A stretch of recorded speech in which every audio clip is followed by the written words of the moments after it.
Hey guys, tonight we dive into ancient Greek health, a world where wine wasn't just something to sip at dinner parties, but a key player in the way they approached wellness. Imagine a time when a glass of wine was almost as important as a visit to the doctor, and treatments for everything from headaches to fever involved wine in some form. It might sound a little strange, but to the ancient Greeks, this wasn't odd, it was the norm. You might be wondering, how could wine possibly cure anything? Well, stick around, and you'll see how far back this unconventional remedy goes. Spoiler alert, you probably won't survive. This ancient medical practices were as wacky as they were resourceful. So, before you get comfortable, take a moment to like the video and subscribe, but only if you genuinely enjoy what I do here. And hey, drop your location and the time over there in the comments. I always love knowing where in the world you're tuning in from. Now, dim the lights, maybe turn on a fan for that soft background hum, and let's ease into tonight's journey together. To the ancient Greeks, health was an art of balance of body, mind, and spirit. They didn't have the modern conveniences of pharmacies or hospitals. Instead, their healing methods were often tied to nature, including wine. Yes, wine. While today we might associate it with relaxation or perhaps even a hangover, in ancient Greece, it was seen as a miracle elixir capable of healing all kinds of ailments. In fact, if you were to walk into a Greek home in the 5th century BC, you would likely encounter a small jar of wine mixed with herbs or spices, sitting beside the medicinal potions and tools of the day. The use of wine in medicine was not only a cultural practice but also a deeply spiritual one. The ancient Greeks, known for their belief in gods and the divine, thought wine held a certain power. It was both practical and mystical, imbued with the energy of Dionysus, the god of wine and revelry. His followers believed that wine could soothe the soul as much as the body. But what's even more fascinating is how wine was woven into the very fabric of Greek life. It was part of their meals, their rituals, and even their medicine cabinets. But here's the kicker. The Greeks didn't just drink wine for fun. They drank it because they believed it was a tool for healing. Wine wasn't reserved for special occasions alone. It was used to cure everything from simple ailments to more serious conditions. Some might scoff at the idea, especially when we think about how far medical science has come since those days. But historians argue, and many modern scholars still wonder, how much of wine's supposed medicinal powers were real, and how much was simply the placebo effect at play. Could it be that the Greek practice of using wine was just an early example of their attempts at self-medication? Or did wine truly have beneficial properties we've long forgotten? What's clear is that wine was far more than just a drink. It was part of a broader cultural understanding of health, one that mingled with philosophy, spirituality, and practical application. Imagine going to a Greek healer who, instead of handing you a pill, offered you a cup of wine laced with herbs to treat your ailments. You'd probably wonder if the medicine or the wine was working.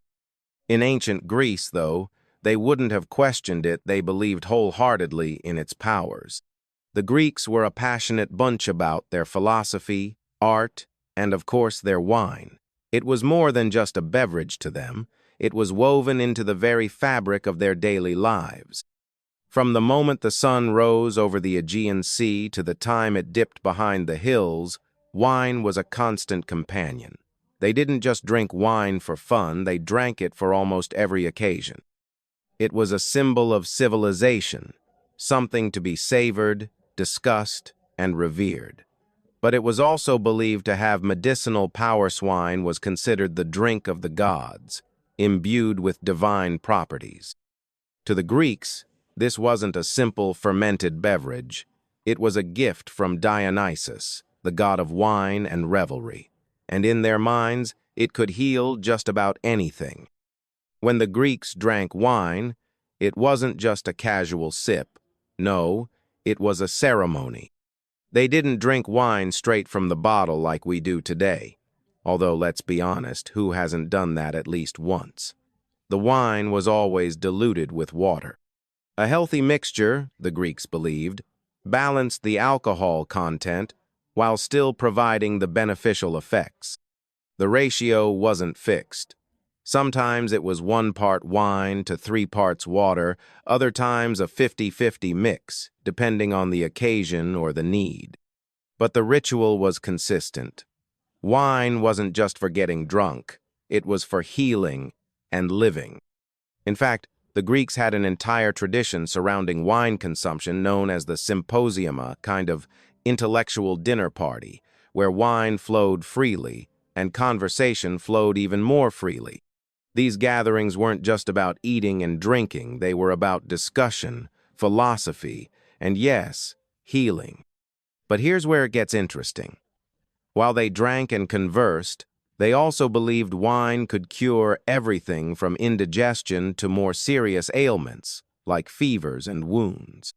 It wasn't uncommon to hear about someone using wine as an effective treatment for a variety of diseases. Of course, there were many other remedies, but the idea of wine as a health tonic was deeply embedded in their daily life.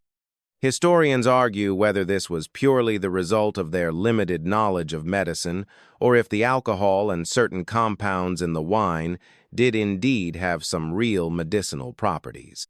After all, the Greeks were quite the thinkers. Hippocrates himself, the father of modern medicine, was known to incorporate wine into his treatments. So, was it all placebo? Or were the Greeks onto something we've since forgotten or dismissed? Let's take a look at a day in the life of an ancient Greek. You wake up in your stone home, the cool Mediterranean breeze drifting through the open windows. You've had a long night of philosophical debates at a symposium, and now you're ready for a hearty breakfast. What's on the menu? Wine, of course. The Greeks weren't shy about starting their day with a glass or two of the stuff. It wasn't just about the alcohol, it was about the benefits they believed it offered. Wine was rich in antioxidants, which might have been a reason why they saw it as a health booster. It was also a source of hydration when diluted with water and provided some nutrients, making it a practical choice for their daily needs. But here's the quirky part. Many people, especially those involved in the medical field, actually recommended the drinking of wine as a healthful practice. They saw it as a kind of preventive medicine, a drink that could improve digestion, calm the nerves, and even help with the common cold. In some cases, it wasn't just a drink, it was considered a cure-all, a substance that could be used for everything from soothing sore throats to fighting infections. Imagine being told that the best way to ward off a cold was with a glass of wine, and it was perfectly normal. Sounds strange, right? But to the Greeks, it made perfect sense. Historians still argue whether the Greeks had a deeper understanding of the medicinal properties of wine, or if they simply used it because it was what they had available. Perhaps they were more in tune with the natural world than we give them credit for. After all, the Greeks were pioneers in many areas, from science to philosophy, and their innovative approach to health was no different. What we see as peculiar practices might have been their version of cutting-edge medicine, designed to keep their bodies in balance and working well. So, while the jury's still out on whether the Greeks had it right with their wine-based remedies, one thing's for sure. They sure knew how to incorporate a little indulgence into their lives, while also looking after their health. Wine was more than just a drink in ancient Greece. It was a powerful symbol, central to the Greeks' understanding of health and wellness. The Greeks weren't just concerned with the physical body, they viewed health as a balance between mind, body, and spirit. And wine, as an integral part of their culture, was thought to be the perfect elixir to maintain this balance. This isn't just a romantic idea, it was the basis of their medical practice. You see, the Greeks had a rather holistic view of medicine, one that integrated both the physical and spiritual components of health. And wine, being a product of nature, was seen as a kind of bridge between these two worlds, way to cure not just the body, but the soul as well. It's important to remember that the ancient Greeks didn't have the same medical knowledge that we do today. They didn't have antibiotics, vaccines, or even a full understanding of diseases. Instead, they turned to nature for their remedies. Wine was among the most commonly used substances in their medical practice, particularly for its supposed ability to treat a variety of ailments. Digestive issues, a little wine and water should do the trick. Insomnia, a glass of wine at bedtime was said to help you sleep like a baby. Fever, well, wine wasn't just for drinking. It was also used in medicinal baths, often mixed with herbs and oils to reduce body temperature. But the use of wine as a treatment wasn't limited to common ailments. It extended to more serious conditions, too. In ancient Greece, the practice of medicine was deeply tied to the beliefs surrounding the four humors: blood, phlegm, black bile, and yellow bile. The Greeks believed that imbalances in these humors were the root cause of disease. Wine, along with other natural remedies, was thought to help restore balance to these humors. For example, a fever was believed to be caused by an excess of bile, and wine, when mixed with certain herbs, could supposedly help cool the body and bring the humors back into harmony. Here's where it gets a bit more quirky. In addition to its use for physical ailments, wine also had a role to play in the Greeks' social and emotional well-being. The symposium, those lively dinner parties where wine was freely consumed, was more than just a place for conversation. It was also believed to be a place of healing. The Greeks believed that the act of drinking wine in a communal setting, sharing stories, and engaging in intellectual discussions was beneficial for mental health. The wine, they believed, helped to loosen the tongue, allowing for catharsis and emotional release. So, wine wasn't just a physical medicine, it was an emotional one too. Historians still argue whether the social and emotional benefits of wine were as significant as the physical ones. Did the Greeks really understand the impact of socialization on mental health, or was this just a happy coincidence? Perhaps the combination of alcohol and community was simply a good formula for releasing stress and anxiety, something we can relate to even today. And, when you think about it, it does make sense. After all, we still gather over a drink today to talk through our problems, share our triumphs, and bond with others. And, let's not forget, the Greeks weren't just chugging wine mindlessly. They had a deeply ingrained ritual around it. Wine was consumed slowly, often mixed with water, and was part of a carefully structured routine. There was an art to drinking it, and it was all about moderation. The Greeks understood the importance of balance in life, and they applied that same principle to their use of wine. It wasn't just about getting drunk, it was about maintaining harmony in all areas of life, including health. But here's where things get even more interesting. Some Greek doctors, like Hippocrates, didn't just use wine as a cure for common ailments. They used it as a way to prepare the body for more serious treatments. Imagine going to see Hippocrates with a fever, and his prescription was a combination of wine and herbs to help your body detoxify before he performed more invasive treatments. While that may sound unusual to us now, it was an accepted practice in the ancient world, a way of getting the body ready for healing in the most natural way possible. Historians still debate how much of this was actual medical knowledge versus superstition. Was wine really effective at balancing the humors and treating illnesses, or was it just a lucky guess, grounded in the ancient belief in natural remedies? It's hard to say for sure, but one thing is clear. The ancient Greeks weren't just drinking wine to get tipsy, they were drinking it because they genuinely believed it had healing powers. As we delve deeper into the ancient Greek use of wine for medicinal purposes, it's impossible to ignore the influence of Hippocrates, the so-called father of modern medicine. His contributions to medical science were groundbreaking, and his approach to health was rooted in observation, practicality, and a deep respect for nature. Hippocrates, who lived during the 5th century BC, was a firm believer in the healing powers of wine. In fact, he often prescribed it to his patients for a variety of ailments, from digestive problems to more serious conditions like fevers and wounds. One of Hippocrates' most famous prescriptions was for a concoction called mulsum, which was a mixture of wine and honey. This was used as a remedy for a range of illnesses, including digestive issues, and to help cleanse the body of toxins. The wine, in this case, acted as both a carrier for the medicinal properties of honey and a soothing agent for the digestive system. It's fascinating to think about how, even in those ancient times, they were combining ingredients to create compounds that would be familiar to us today.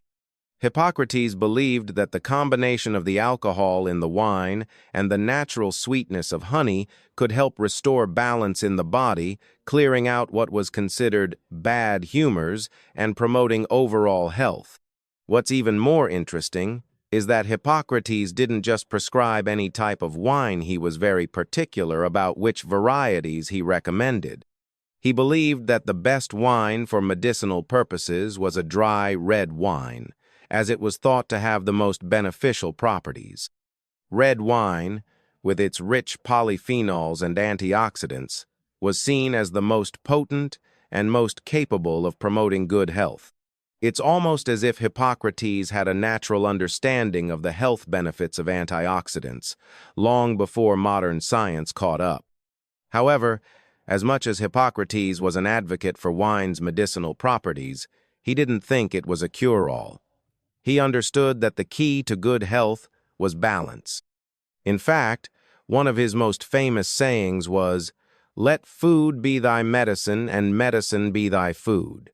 He believed that a healthy diet, fresh air, exercise, and moderation in all things, including wine, were crucial for maintaining good health. His approach was holistic. Wine was just one part of a greater system that included diet, exercise, and a strong mind. This concept of balance is something that modern medicine, despite all of our advances, still strives to understand. But not all of Hippocrates' colleagues shared his fondness for wine. Historians argue that there was a division in ancient Greek medicine between those who saw wine as a vital part of treatment and those who believed it could be harmful, especially if overconsumed. Some physicians and scholars believed that excessive drinking of wine could lead to illness and imbalance in the body, particularly when the alcohol content was too high. It was a delicate balance. On one hand, wine was seen as a powerful medicinal tool, but on the other, it could also cause harm if consumed recklessly. Despite these debates, Hippocrates' use of wine in medicine became widely accepted in ancient Greece. His teachings were foundational for the development of medical practices in Europe and beyond. And while modern medicine may have evolved in many ways since his time, the legacy of Hippocrates' wine-based remedies is still present in some aspects of contemporary health practices. For example, the use of alcohol-based tinctures in modern herbal medicine has its roots in these ancient practices. Historians still argue whether Hippocrates' wine prescriptions were purely medicinal or if they were a result of the limited medical knowledge of the time. After all, today we know that the alcohol in wine can have both beneficial and harmful effects on the body, depending on the quantity and context in which it is consumed. So, was Hippocrates truly ahead of his time, or was he simply relying on the best tools available to him?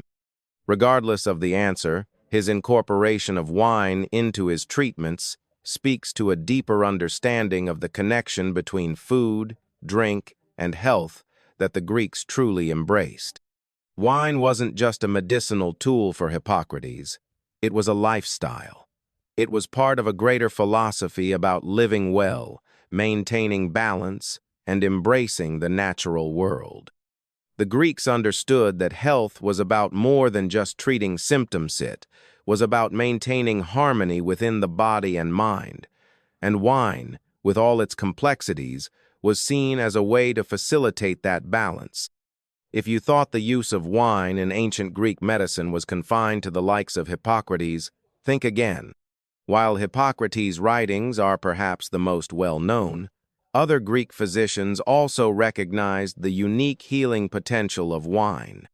But what's particularly fascinating is how these early doctors combined wine with herbs and spices to create what we would consider today to be the first medicinal cocktails. These early concoctions were often far more complex than we give them credit for, and had more in common with modern herbal tinctures than the casual glass of wine we're familiar with today. Take, for example, a mixture of wine and thyme, which was often used as a remedy for coughs and colds. The Greeks knew that thyme had antiseptic properties, and when combined with wine, the concoction was thought to help clear up respiratory issues. This wasn't just a random pairing, there was a method to their madness. Wine, with its alcohol content, could help extract the medicinal properties of the herbs, allowing the body to absorb the healing elements more effectively. And it wasn't just thyme. Greeks would mix wine with everything from oregano and rosemary to garlic and even rose petals, each herb believed to have its own unique healing properties. Wine's ability to carry the medicinal properties of these herbs into the body was something that Greeks took full advantage of. They would often steep the herbs in wine for a period of time, allowing the wine to take on the essential oils and compounds from the plants. This kind of process is similar to how we make herbal tinctures today, where the alcohol acts as a solvent to extract the healing compounds. Imagine being handed a goblet of wine infused with herbs and spices, not just for the taste, but because it was believed to be an effective cure for whatever ailed you. A glass of wine wasn't just about winding down after a long day, it could be your ticket to better health, depending on what was mixed into it. But while wine and herbs were commonly used for medical treatments, the Greeks also found inventive ways to enhance the therapeutic effects of wine. One of the more unusual treatments involved mixing wine with something a bit more peculiar: opium. Yes, opium. The Greeks were aware of the powerful analgesic properties of opium, and when combined with wine, it was used to treat pain and insomnia.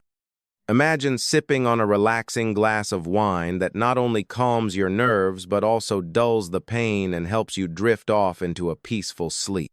While this might sound like an ancient version of modern-day nightcap remedies, it was more about therapeutic use than recreational indulgence.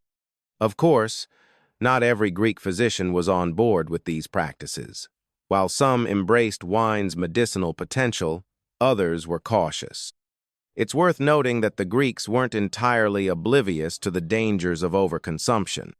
They understood that excessive drinking could lead to drunkenness and imbalance, both of which were counterproductive to maintaining health.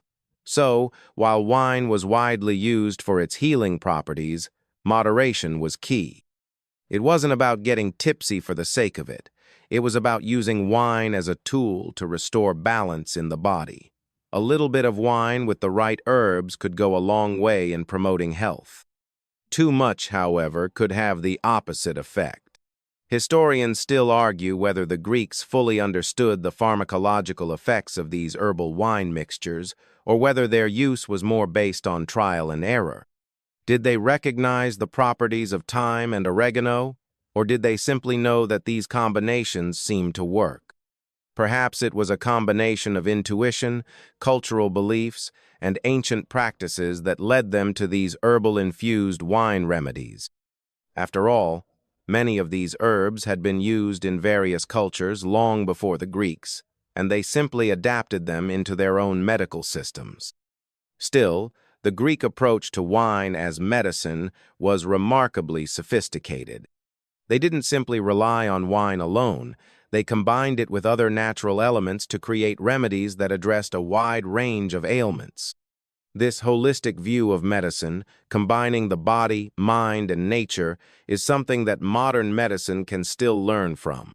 Wine, in this context, wasn't a simple indulgence, it was an essential part of a balanced approach to health. It was an early precursor to the modern concept of integrative medicine, where multiple treatment methods are combined to create a more complete healing process. As we reflect on these ancient practices, it's impossible not to appreciate the innovation and resourcefulness of the Greeks. They didn't have access to the advanced scientific knowledge we have today, but they were able to draw on their observations of the natural world to develop remedies that were effective in their own way. While their methods may seem unusual by today's standards, their ingenuity and their reliance on nature's resources laid the foundation for many of the healing practices we still use today. Now, let's dive into one of the more bizarre uses of wine in ancient Greek medicine. Wine as a wound treatment. Yes, you heard that right. Wine wasn't just sipped by the Greeks for its internal benefits, it was also applied topically, especially when it came to treating wounds and injuries. If you were wounded in battle or suffered a cut or bruise, you might find yourself with a generous helping of wine poured over the injury. While this may sound strange today, it was actually a rather logical step for the Greeks. Wine, especially red wine, was believed to have antiseptic properties due to its alcohol content. The Greeks would often use it to cleanse wounds and prevent infection, a practice that may seem like common sense now, but was revolutionary for its time. The alcohol in the wine would sterilize the wound, and the properties of the wine itself were thought to help with the healing process. If the Greeks were ever short on a more modern antiseptic, they didn't hesitate to use wine as a substitute. But that's not where the weirdness stops. It turns out that the Greeks didn't just use wine on fresh wounds. They would sometimes pour it on old, festering injuries in an attempt to promote healing. In some cases, they believed that wine could help break up the toxins and poisons in the body, which might be trapped in old wounds or scars. This might sound like a bit of wishful thinking, but considering that alcohol does have some anti-inflammatory properties, there could have been some merit to this practice. The idea of using wine for wounds wasn't just reserved for minor cuts and scrapes either. For more serious injuries, like deep cuts or even fractures, wine was often mixed with other substances, like herbs and oils, to create more potent healing compounds. For example, wine could be mixed with oil to create a soothing salve, or herbs like sage and thyme might be combined with the wine to create a mixture that was both antiseptic and anti-inflammatory. This use of wine as a topical treatment might seem a little extreme, especially when we consider modern bandages and antibiotics. But the Greeks were simply working with the tools available to them. They understood the importance of cleanliness and believed in the healing powers of nature. And when you think about it, their approach wasn't that far off from some of the treatments we use today. Alcohol is still used as a disinfectant in modern medicine. And the idea of combining various substances for a healing effect is something we still do today in the form of ointments, creams, and salves. But here's the quirky part. This wasn't just a practical application of wine, it was also a social and ritualistic one. The Greeks often viewed healing rituals as deeply spiritual events. When wine was used in medicine, it wasn't just for its physical properties. It was thought to have divine qualities as well. In some cases, the healing process was seen as a way to reconnect with the gods, with wine acting as a bridge between the physical and spiritual worlds. Some healers even believed that by using wine in the treatment of wounds, they were invoking the blessing of Dionysus, the god of wine, who was also associated with healing and rejuvenation. Historians still argue whether this spiritual connection to wine had any actual effect on the healing process, or if it was purely psychological. Did the Greeks believe that the wine would heal them because it had divine properties? Or was it simply the practical antiseptic qualities of the wine that helped the body recover? It's hard to say for certain, but one thing is clear. The Greeks weren't just applying wine to their wounds because they didn't know any better. They believed in its power to heal, both physically and spiritually. As odd as it may seem to us today, wine as a wound treatment was actually a fairly advanced practice for its time. The Greeks were pioneers in many areas, from science to philosophy, and their use of wine as a medical tool was no exception. While modern medicine has certainly surpassed these methods, it's interesting to think about how the Greeks were using what they had available to them, experimenting with natural substances to see what worked and what didn't. And in the case of wine, it turned out to be one of their most trusted remedies, both as a drink and as a healing agent. The relationship between wine and the ancient Greek psyche wasn't just about medicinal benefits, was also deeply entwined with the social fabric of their society. Wine was, without a doubt, a central element of Greek life, and it wasn't reserved for solitary moments of indulgence. No, the Greeks believed that wine was a crucial part of their social and intellectual well-being. It wasn't just about drinking. It was about the rituals and gatherings that revolved around wine, most notably the symposium. The symposium was essentially a private gathering of men, where they would come together to drink, converse, and debate philosophy, politics, and, of course, the affairs of the day. It was a time to share ideas, form connections, and indulge in the pleasures of life, all while sipping on wine. Wine wasn't merely a means to get drunk at these events, it was an integral part of the evening's intellectual exchange. The Greeks believed that the act of drinking together fostered a sense of unity and camaraderie, promoting both physical relaxation and mental clarity. But here's where it gets interesting. The Greeks were also acutely aware of how wine affected the body and mind. They didn't just drink for fun, they drank with purpose. Wine was believed to have the ability to lower inhibitions, making people more open to conversation and introspection. In fact, they saw wine as a tool to facilitate better communication. It was as though the wine allowed their minds to flow freely, like the liquid itself, allowing them to articulate ideas more clearly and think more deeply. This wasn't just about the alcohol. It was about the experience of being in a relaxed, open environment where the mind could roam and explore. And that, the Greeks believed, was key to good health. But what's truly fascinating is how the Greeks also recognized the importance of moderation when it came to wine. Yes, they drank regularly, but they were not mindless in their consumption. They had a very specific idea of how wine should be consumed. It wasn't just about drinking to excess, as some might imagine. The Greeks believed that overindulgence in wine could lead to hubris, excessive pride, or arrogance, which was seen as a spiritual and moral imbalance. A person who drank too much was seen as losing control, and that lack of control could lead to social and personal downfall.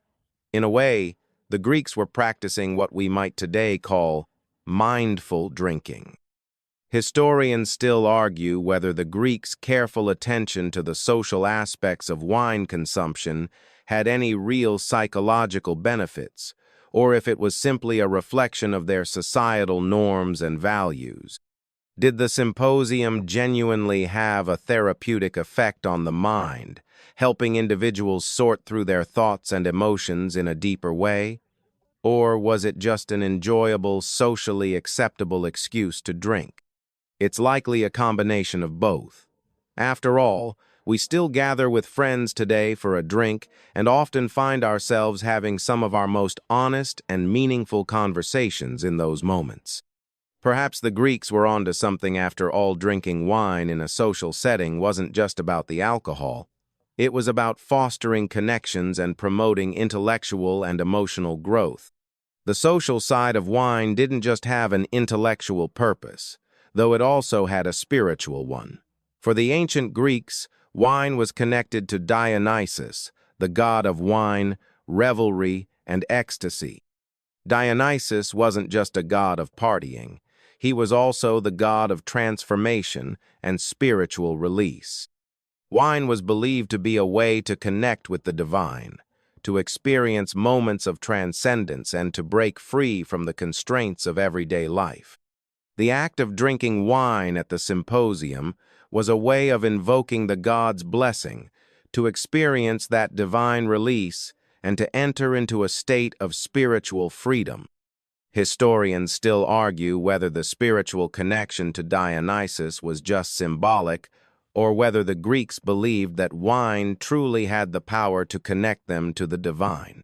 Did the wine really hold divine qualities, or was it the act of socializing and drinking together that facilitated a kind of spiritual release? It's hard to say for sure, but it's clear that wine was seen as more than just a beverage. It was a conduit for something larger than the self.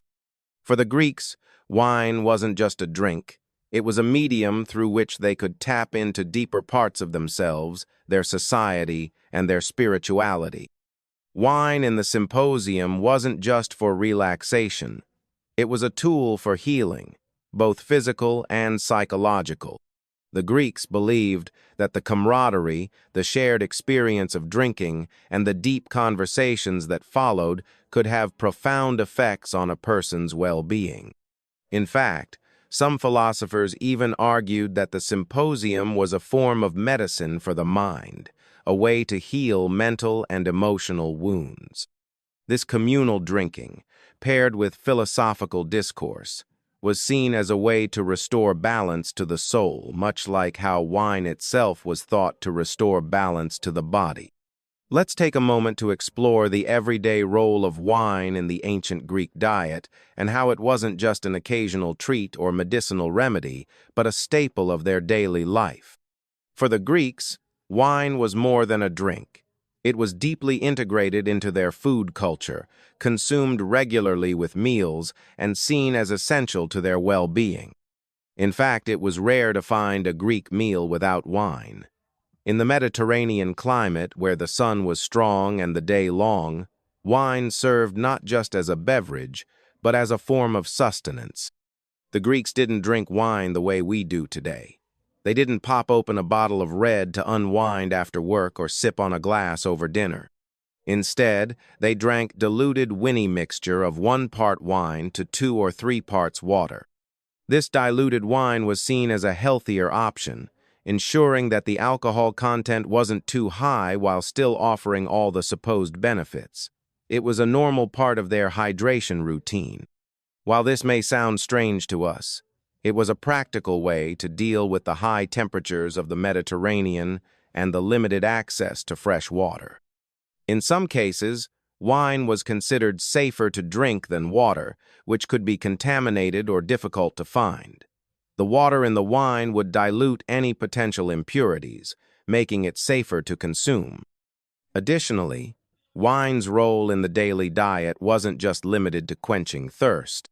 Wine was often seen as a form of nourishment, a necessary component to balance out the effects of the otherwise nutrient-light meals. Greek cuisine, as delicious as it was, could be quite simple. It was based largely on grains, olives, and vegetables, with a moderate amount of meat and fish.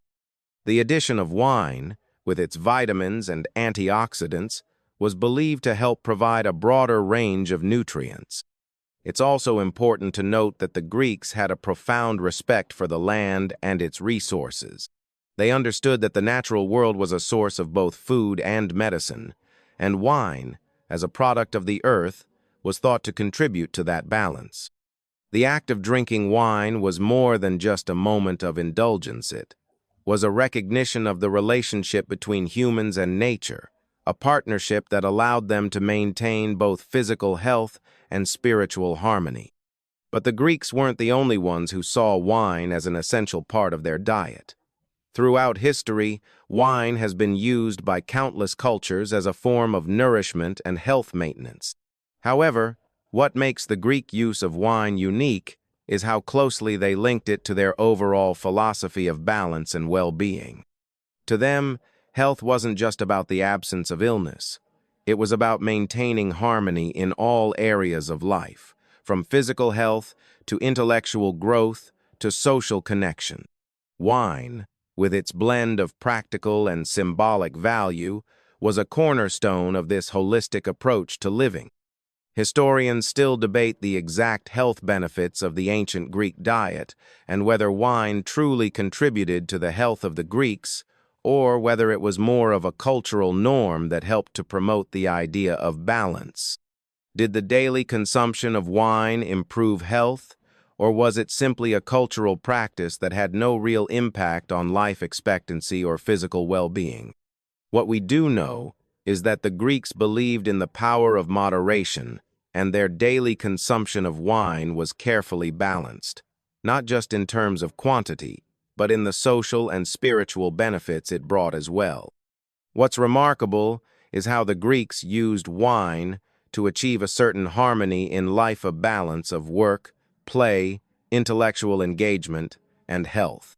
They believed that the careful consumption of wine was part of a healthy lifestyle, and their understanding of moderation wasn't just about the quantity of wine they consumed, but about how it fit into their broader philosophy of life.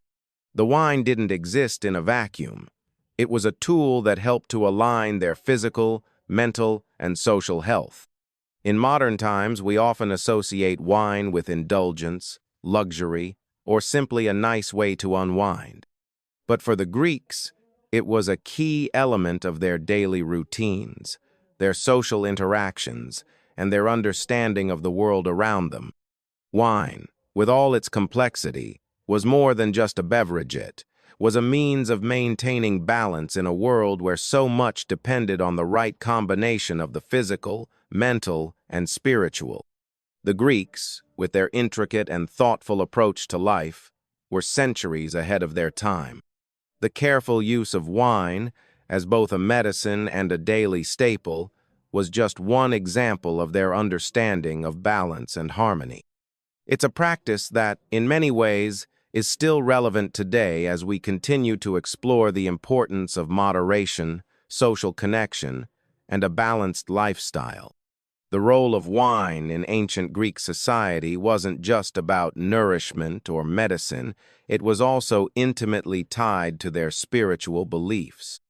In Greek mythology, wine was considered a gift from the gods, especially from Dionysus, the god of wine, revelry, and ecstasy. Dionysus wasn't just the god of drunken parties and wild celebration, she was also the god of transformation, the force that could help individuals transcend their everyday lives and reach a higher state of consciousness. Wine, as a product of nature, was believed to embody the divine essence of Dionysus. It was seen as a way to connect with the gods, a means of elevating the human spirit and entering a state of divine ecstasy. In fact, wine was so intertwined with the spiritual and religious aspects of Greek life that it was used in many sacred rituals and ceremonies. One of the most significant festivals in ancient Greece was the Dionysia, a celebration dedicated to Dionysus.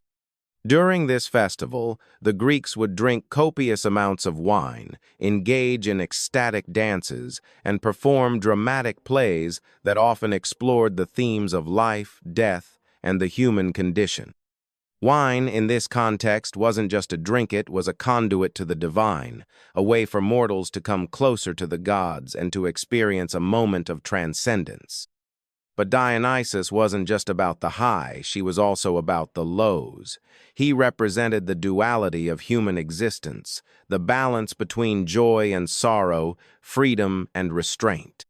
Drinking wine, under the influence of Dionysus, wasn't just about letting go, it was about embracing both the joy of life and the inevitability of its darker moments. The Greeks believed that through wine, they could access a deeper understanding of themselves and their place in the world. It was a way of confronting their own emotions and desires, of facing the complexity of life in all its forms. The use of wine in religious rituals was also believed to have healing powers. During ceremonies dedicated to Dionysus, it wasn't just about getting drunk, it was about cleansing the soul and purging negative emotions. The Greeks believed that the divine nature of wine could help purify the body and mind, creating a sense of spiritual clarity. This belief wasn't just about the effects of alcohol. It was about the symbolism of wine as a sacred drink that connected the mortal world to the divine. Historians still debate whether the Greeks' spiritual connection to wine had any real effect on their physical health, or if it was simply a psychological and cultural belief. Did wine truly have divine properties, or was it the act of participating in the ritual that brought about a sense of healing? It's hard to say, but what's clear is that wine played a central role in Greek religious practices. It was more than just a beverage, it was a tool for transformation, a way of experiencing the divine and coming to terms with the complexities of life. In modern times, we often view wine through a more secular lens. It's a drink that we associate with relaxation, celebration, and indulgence. But for the Greeks, wine was far more than that. It was a medium for spiritual connection, a way of communing with the gods and experiencing a higher state of being. The spiritual aspects of wine in Greek society were just as important as the physical ones, if not more so. The act of drinking wine wasn't just about the alcohol, it was about the deeper meaning behind it, the connection to the divine, and the transcendence of the human experience. The ancient Greeks understood that wine, like all things, had its duality. It could be both a source of pleasure and a tool for transformation, a symbol of both life and death, joy and sorrow. It was a reminder of the complexity of the human experience, a way to confront both the light and dark aspects of existence. For them, wine was a sacred gift that could bring them closer to the gods and help them navigate the challenges of life. Wine, in ancient Greece, wasn't just about drinking it, was about experiencing life in all its facets. It was a way of balancing the physical, mental, and spiritual aspects of existence, and it provided a way for the Greeks to navigate the ups and downs of life. In many ways, their use of wine as both a medicinal and spiritual tool was ahead of its time, anticipating the ways in which we now understand the importance of balance and self-care. While our modern approach to wine may be more focused on indulgence and recreation, the Greeks understood that it was much more than just a drink. It was a pathway to a deeper understanding of the self and the divine.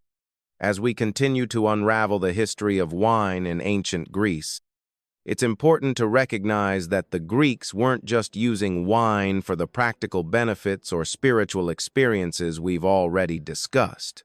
They also had a deep understanding of how wine fit into their overall philosophy of health and well-being. The ancient Greek approach to medicine and wellness was not about treating a single symptom. It was about maintaining balance, harmony, and the proper functioning of the body, mind, and soul. Wine, as a tool within this system, played a multifaceted role, supporting not just the physical body but the emotional and intellectual aspects of life as well. When we look at wine from a modern perspective, we might see it as a social beverage or a means of relaxation. But for the Greeks, it was integrated into the fabric of daily life, seen as both a necessity and a remedy.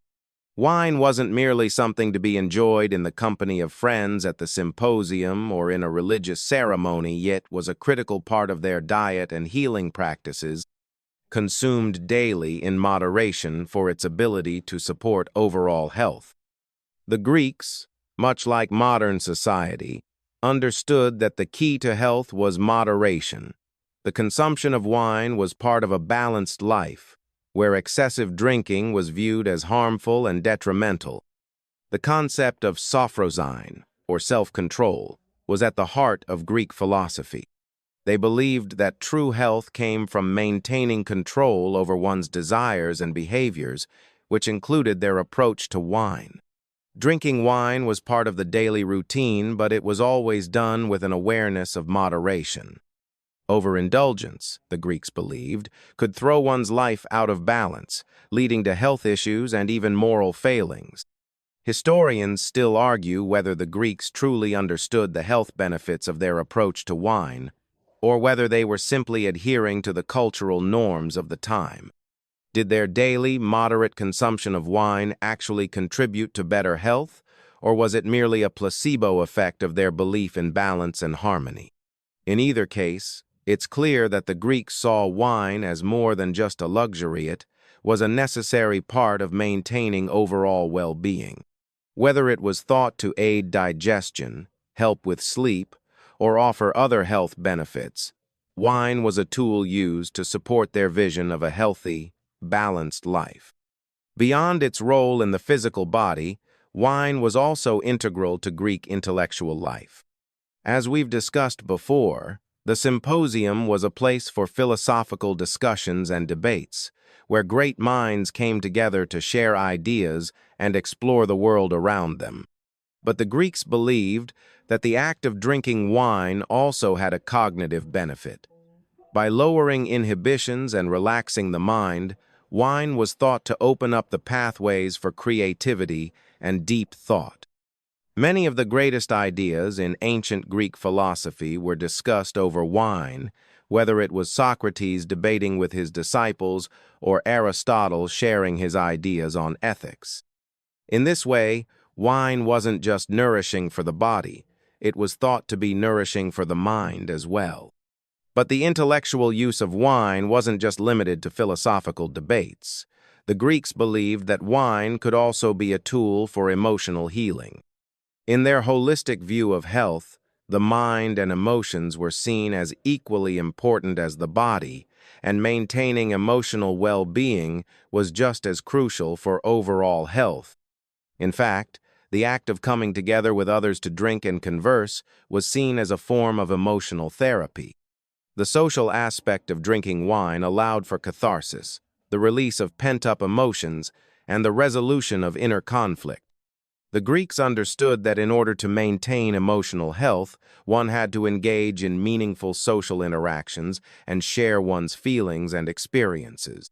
Wine, with its ability to loosen tongues and lower social barriers, was a key ingredient in this process. Historians continue to debate the extent to which the ancient Greeks' belief in wine's benefits was grounded in science or was more a result of cultural and social practices. Were the emotional and intellectual benefits of wine simply a product of the communal aspect of drinking, or did wine itself play a role in promoting a healthier mind? While we may never know for sure, it's undeniable that the ancient Greeks saw wine as an integral part of their vision of holistic health, supporting both the body and the mind in ways that modern practices may still seek to replicate. In many ways, the Greek use of wine can be seen as a precursor to modern-day concepts of integrative medicine and wellness. Just as we now seek a balance between physical health, mental well-being, and emotional fulfillment, the Greeks understood that true health came from maintaining a harmonious connection between all aspects of life. And for them, wine was not just a pleasurable drink, it was a cornerstone of that balance, a tool for healing and personal growth. While ancient Greek medicine and its use of wine have certainly captured our imagination, it's important to acknowledge that the practice of using wine for healing began to fade with the passage of time. As the centuries progressed, Greek medical practices evolved, and new ideas began to replace the once revered remedies. With the rise of new empires, like the Romans and later the Byzantines, and with the introduction of more structured medical theories, wine as a healing substance started to lose some of its status. The decline in the medicinal use of wine wasn't necessarily because it didn't work, but rather because as medical knowledge advanced, wine was slowly replaced by more effective, scientifically backed treatments. Greek medicine, while groundbreaking for its time, was eventually overshadowed by more rigorous methods of diagnosis and treatment that were more grounded in anatomical studies, pharmaceutical advancements, and hygiene. The rise of Roman and later Islamic medical traditions, which incorporated both Greek and new ideas, marked a shift away from many of the ancient practices, including the use of wine as a cure-all. However, it's essential to recognize that wine didn't disappear entirely from the realm of medicine. In fact, its use continued in modified forms well into the Middle Ages, especially as alcohol-based tinctures and elixirs, which were considered both medicinal and magical. Many of these recipes still carried the influence of Greek and Roman ideas about wine's healing properties, albeit now combined with other herbs, spices, and sometimes even mystical beliefs. Wine's role as a base for medicinal mixtures continued for centuries, even if the direct application of wine to wounds or illnesses was less common by then. Wine was still considered valuable for its therapeutic qualities, even if it wasn't as central to healing practices. It was sometimes recommended for its ability to balance the humors, an idea which, though eventually discarded, had been foundational in Greek medicine. Even in the early Renaissance, when medical knowledge was expanding rapidly, wine still had a role in early treatments, particularly for digestive issues, coughs, and even as a mild sedative. Many early pharmacological books, which helped lay the groundwork for modern medicine, still included wine-based remedies. Despite its decline as a primary medical tool, the legacy of the Greeks' use of wine in medicine endured in subtle ways. The connection between wine and health didn't vanish, it transformed. In modern times, we now understand wine's health benefits, such as its antioxidant properties and its potential role in promoting cardiovascular health, albeit in more scientific and less mystical terms. Red wine, especially, has been studied for its high concentration of resveratrol, an antioxidant thought to help protect the heart and improve circulation. While we may no longer rely on wine to cure a fever or cleanse a wound, the Greeks' recognition of wine's potential medicinal value continues to influence modern health practices. Historians still argue whether wine's true medicinal value was ever understood by the ancient Greeks in the way we interpret it today. Were the Greeks simply ahead of their time, or did they misunderstand the science behind wine's effects? It's difficult to say, but what's clear is that their use of wine was rooted in a deeply philosophical understanding of health as a balance between body, mind, and spirit. Wine was not just a cure for illness. It was an essential part of their worldview, a symbol of nature's power to heal and restore harmony. The ancient Greeks were, in many ways, pioneers in holistic health practices long before modern medicine began to embrace the interconnectedness of physical, mental, and emotional well-being. Their use of wine as both a medicinal and spiritual tool reflects a worldview that recognized the importance of balance and moderation in all aspects of life. While wine's role as a direct medicine may have diminished, the Greeks' approach to health, with its emphasis on balance, community, and natural remedies, laid the groundwork for many of the principles we still uphold in contemporary wellness practices.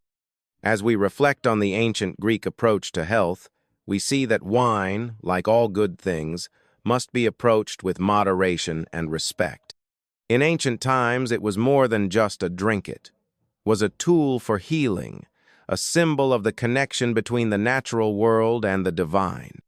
Today, as we continue to search for balance in our own lives, perhaps we can take a lesson from the Greeks, that true health doesn't come from a single treatment or cure, but from a holistic approach that honors the body, the mind, and the spirit. As we've seen, the use of wine in ancient Greek medicine gradually declined over time. Yet, it's remarkable how, even as new practices emerged, wine's role continued to evolve in the medical and cultural landscape. Although it was no longer the go-to remedy for ailments, its influence did not disappear entirely. Instead, wine was transformed into a more refined and structured form in later periods, particularly during the Middle Ages and the Renaissance, where it was incorporated into new medical concoctions. During the medieval period, the use of wine continued in both popular medicine and monastic healing practices. Monks, in particular, were often the keepers of medicinal knowledge and were well aware of wine's continued importance in the treatment of various ailments. However, by this time, wine had undergone a transformation. It was no longer simply used in its basic form often, it was distilled or mixed with other herbs to create tinctures and elixirs, which were believed to hold even greater therapeutic properties. One of the reasons wine remained important was its alcohol content. Alcohol, in general, was used as a solvent for extracting medicinal compounds from herbs and plants, and wine was no exception. As herbalism developed, many of the same plants the Greeks used like thyme, rosemary, and sagebrush now infused into wine to create what would be known as medicinal wines. These elixirs were used to treat a wide range of conditions, from digestive issues to coughs, and they remained a staple in European medicine for centuries. It's fascinating to think that even though wine wasn't the centerpiece of Greek healing practices anymore, its legacy lived on through these medieval and Renaissance tinctures. While the Greeks viewed wine primarily as a cure for physical ailments, the Middle Ages and Renaissance took a more dual approach. Wine was used not only for its healing properties, but also for its perceived ability to enhance one's spiritual health. Alchemists, who were among the leading medical thinkers of the time, believed in wine's ability to connect the physical world to the divine. In many cases, wine was thought to possess a kind of sacred essence, which could be harnessed to achieve balance and harmony in one's life. Much like the Greeks had believed that Dionysus was involved in the spiritual aspect of wine drinking, medieval healers often invoked religious or mystical frameworks when using wine in their treatments. Despite the changing medical landscape, wine continued to be prescribed as a health tonic throughout the Renaissance. The new scientific discoveries of the time brought a shift in understanding the human body and disease, yet wine still found its place in medical remedies, albeit more in the form of tinctures and tonics rather than direct application. During this period, many of the same ancient Greek concepts like the balance of humors and the importance of moderation persisted, albeit in a new context. It's clear that while wine's medicinal uses had shifted and changed, its symbolic power remained undiminished. Historians still debate whether these later uses of wine in medicine were really based on solid scientific evidence or whether they were still influenced by the mystical and philosophical thinking of ancient times. Did the tinctures, which were often mixed with alcohol and herbs, actually have therapeutic value, or were they just another example of people clinging to old practices in the face of new scientific advances? Some modern scholars argue that the belief in wine's healing powers was, at least in part, placebo-based. Others suggest that the wine-based remedies of the Middle Ages and Renaissance may have had some merit, especially considering the medicinal properties of many herbs that were infused into the wine. Even though wine's role as a cure-all faded into history, it never disappeared entirely from the medical field. Today, modern medicine has largely moved away from using wine as a direct treatment. However, its health benefits are now understood through a more scientific lens. Red wine, in particular, has been linked to cardiovascular health and longevity, with studies supporting the idea that moderate consumption can help lower the risk of heart disease. These findings may seem far removed from the ancient Greek view of wine as a panacea for all ills, but in many ways, they are a continuation of the Greeks' belief that wine, in moderation, could play a role in maintaining a healthy body and mind. In fact, modern research into antioxidants, particularly resveratrol found in red wine, continues to draw on ancient Greek ideas of balance and wellness. The belief that wine could help keep the body's natural rhythms in check aligns closely with the modern understanding of antioxidants, helping to fight free radicals and reduce inflammation.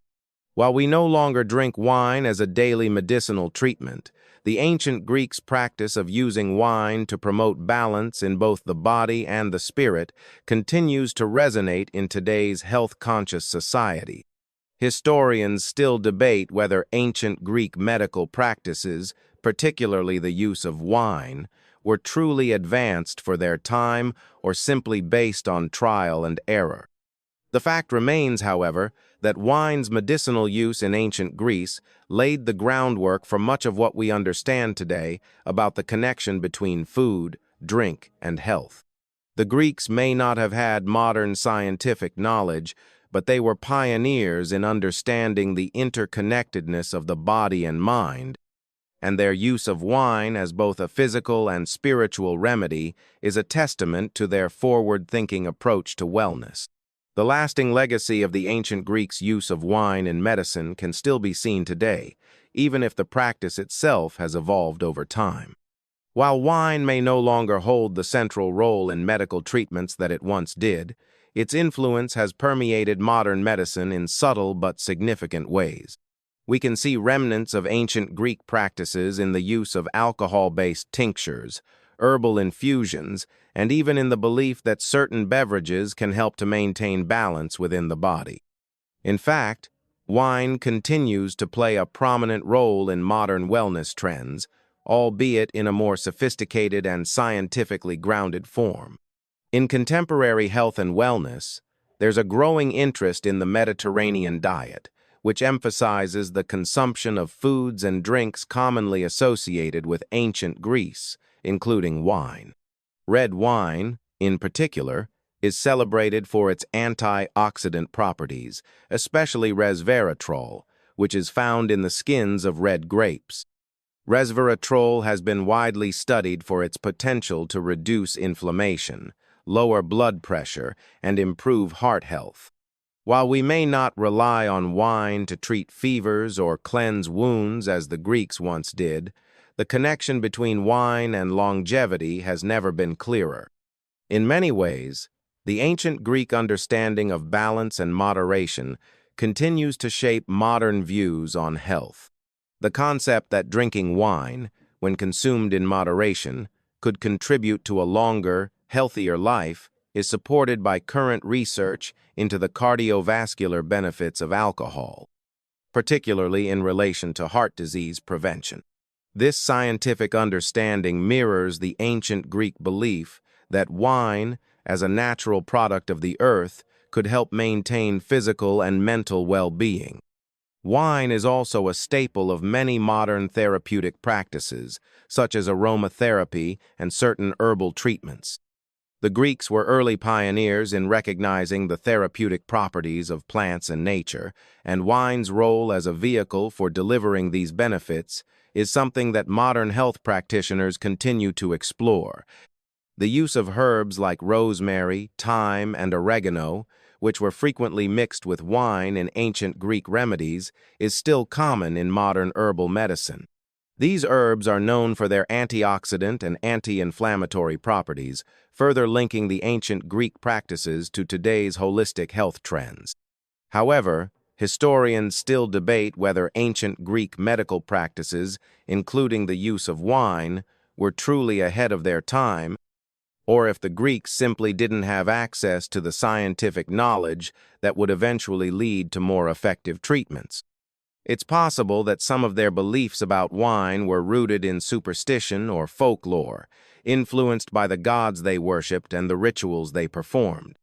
But what's undeniable is that the Greeks viewed health through a holistic lens and approach that took into account the mind, body, and spirit, all of which played a role in maintaining overall wellness.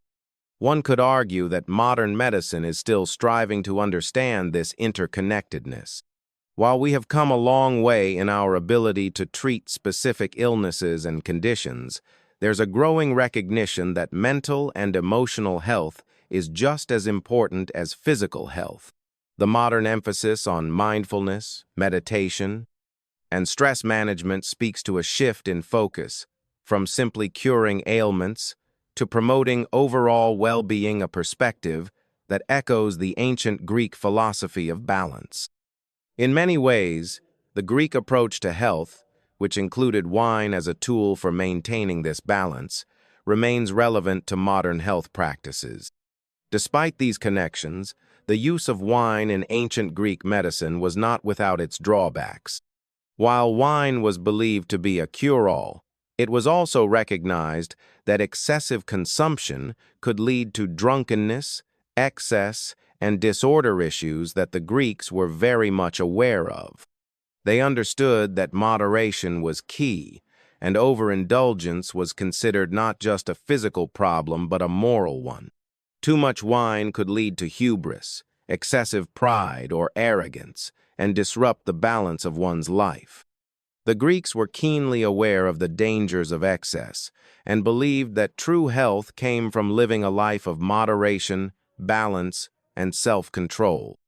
In the end, what makes the Greek use of wine so fascinating is the combination of practicality and spirituality that was infused into their medicinal practices. Wine was both a physical remedy and a spiritual tool, capable of healing the body, soothing the mind, and connecting the individual to the divine. Whether it was used to treat a physical wound, calm the nerves, or facilitate deep philosophical conversations, wine held a sacred place in Greek life, bridging the gap between the mundane and the divine. Today, as we look back on the practices of ancient Greece, it's clear that their holistic approach to health and well-being offers valuable lessons. While the specific methods they used may not be directly applicable in modern medicine, their emphasis on balance, moderation, and the interconnectedness of mind, body, and spirit continues to shape our understanding of wellness. And as we sip our glass of wine, perhaps we can raise a toast to the ancient Greeks, who knew, long before we did, that balance is the key to a long, healthy life. As we come closer to the end of our journey through the ancient Greek use of wine in medicine, it's time to reflect on just how deeply ingrained wine was in every aspect of Greek life. From their social gatherings to their spiritual rituals and medical practices, wine wasn't just a drink, it was a cornerstone of their understanding of health, balance, and well-being. It was a symbol of moderation, harmony, and connection to the divine, and it played a pivotal role in their holistic approach to life. Wine was so much more than just a physical substance. It was a reflection of the Greek worldview, a world where the body, mind, and spirit were seen as interconnected and inseparable. For the Greeks, health wasn't just about curing disease, it was about maintaining balance in all areas of life. Wine, in its many forms, was believed to help achieve this balance, whether it was through its healing properties, its role in communal gatherings, or its spiritual significance. In the symposium, wine was the key ingredient in creating an atmosphere of open dialogue and intellectual exchange. It wasn't just about getting drunk, it was about connecting with others, sharing ideas, and engaging in the philosophical debates that were at the heart of Greek culture. The Greeks believed that through wine, they could transcend the mundane and enter a state of mental clarity, where deeper truths could be uncovered. Wine, in this context, was a tool for intellectual and emotional growth. It helped individuals lower their inhibitions and connect more deeply with themselves and others. But wine's role in Greek society wasn't confined to social gatherings or intellectual pursuits. It was also a deeply spiritual substance, tied to their religious beliefs and rituals. Dionysus, the god of wine, was not just the god of drunken revelry, he was the god of transformation and ecstasy. Wine was thought to bring people closer to the divine, to help them experience a moment of transcendence that allowed them to connect with something greater than themselves. The Greeks believed that through wine they could achieve spiritual clarity and insight, whether it was through a religious ritual or simply by sharing a drink with friends. Historians still argue about the extent to which the Greeks' use of wine was rooted in genuine medical knowledge, or if it was simply part of a broader cultural and religious framework. Did they truly understand the healing properties of wine, or was it simply the power of belief and ritual that made it effective? Some scholars suggest that while wine may have had some therapeutic value due to its antioxidant properties and ability to aid digestion, the Greeks' use of wine was largely symbolic. It was the act of drinking wine, combined with the rituals and beliefs surrounding it, that had the greatest impact on their sense of well-being. Yet, despite the passing centuries and the advances in medical science, there is still some truth in the ancient Greeks' use of wine. Modern studies continue to explore the health benefits of wine, particularly red wine, and the antioxidants found in it. While we no longer use wine to treat wounds or fevers, there is a growing body of evidence that suggests that moderate consumption of wine can have positive effects on cardiovascular health, longevity, and even mental well-being.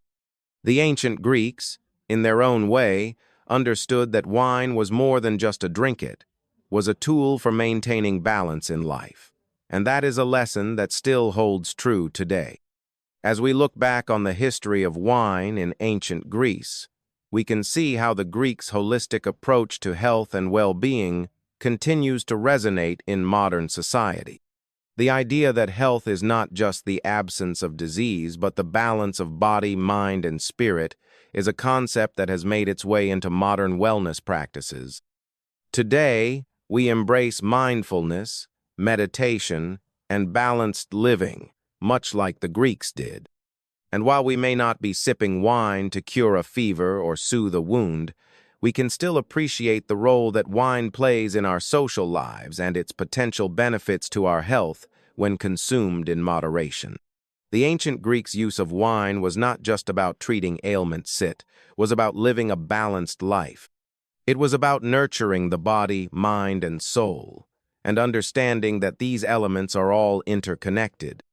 Wine, in this context, was a tool for achieving that balance, a way to enhance both physical and emotional health, and a means of connecting with others and with the divine. So, as we end our journey through the ancient Greek use of wine, we can raise our glass in honor of their wisdom. While we may not use wine in the same way they did, the principles they lived by moderation, balance, and the connection between body, mind, and spirit are just as relevant today as they were thousands of years ago.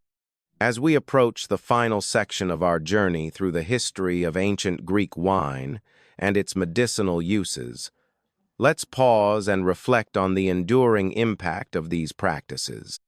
Despite the passage of time, the ancient Greek philosophy of balance, of intertwining the body, mind, and spirit, remains a powerful guiding principle in today's health and wellness culture. The use of wine in Greek society wasn't just a medicinal practice. It was an approach to living that emphasized harmony and self-awareness. And that, in many ways, is why the legacy of wine's use as a tool for health has endured, even as the specifics of the practice have changed. The ancient Greeks understood that true wellness wasn't simply about curing physical ailments. It was about cultivating a way of life that nurtured all aspects of the human experience. Wine, as a part of their daily routine, was woven into their broader vision of health. It wasn't just about treating one symptom or illness. It was about supporting a balanced life that allowed the mind, body, and soul to thrive. For them, wine was a natural tool for maintaining that balance, offering both physical benefits and emotional nourishment. Today, while our medical practices have evolved and our understanding of health has become more scientific, the Greek emphasis on balance and moderation still resonates. Modern wellness trends increasingly stress the importance of holistic approaches that integrate physical fitness, mental clarity, and emotional health. Practices like yoga, meditation, and mindful eating encourage us to be present in our bodies, to listen to our needs, and to find ways to nourish not just our physical health, but our mental and emotional well-being as well. Even in the way we approach wine today, we can see the influence of ancient Greek principles. We know that moderate wine consumption, particularly red wine, can be beneficial for heart health. Studies on antioxidants and resveratrol echo the Greek understanding of wine as something that, when consumed thoughtfully and in moderation, can contribute to a long, healthy life. It's fascinating to think that the ancient Greeks, with their intuitive sense of balance, were already in tune with what we now recognize as scientifically backed health benefits. While we no longer rely on wine for every ailment, we still use it in moderation to enhance our social connections, celebrate milestones, and, in some cases, even boost our health. And yet, we must remember that the Greeks' use of wine wasn't always about the positive aspects we associate with it today. Wine was also a symbol of excess, of the dangers of losing control. The Greeks recognized that drinking wine in moderation could enhance health and well-being, but they also warned of the dangers of overindulgence. The concept of hubris, the ancient Greek term for excessive pride or arrogance, was closely tied to the idea of losing balance in one's life, particularly through the excess of alcohol. They believed that true health and wisdom came from maintaining moderation in all aspects of life. The message of balance is as relevant today as it was in ancient Greece. We live in a world where excess is often celebrated, but the Greeks remind us that moderation is the key to living a fulfilling and healthy life. In the end, the story of wine in ancient Greece is not just about the drink itself, but about the larger philosophy of life that it represents. It is a story about balance, moderation, and the understanding that true wellness is the result of nurturing every aspect of our being. The ancient Greeks knew that health was not just the absence of illness, but the presence of harmony within the body, mind, and spirit. Wine, in their eyes, was not merely a drink, it was a tool for achieving that harmony, a way to connect with others, with nature, and with the divine. As we close this chapter, it's clear that the lessons of ancient Greece still hold relevance today. While our approaches to health and medicine may have evolved, the underlying principles of balance, moderation, and holistic well-being continue to guide us. The ancient Greeks, with their deep respect for nature and their understanding of the interconnectedness of life, have left us a legacy that extends far beyond their use of wine. It's a legacy that reminds us to approach health not just as the absence of illness, but as a journey toward balance, understanding, and self-awareness. So, as you settle in for the night, remember that true wellness is a delicate balance. Like the ancient Greeks, take time to nurture your body, mind, and spirit, and appreciate the natural tools that life offers us to maintain that balance. Wine, in moderation, may not cure all ills, but it certainly reminds us of the importance of connection to others, to the world around us, and to ourselves. Now, take a deep breath and let go of the day's worries. The journey to balance, like the Greeks believed, is a lifelong process. You've taken a step toward it tonight, simply by listening, reflecting, and finding peace.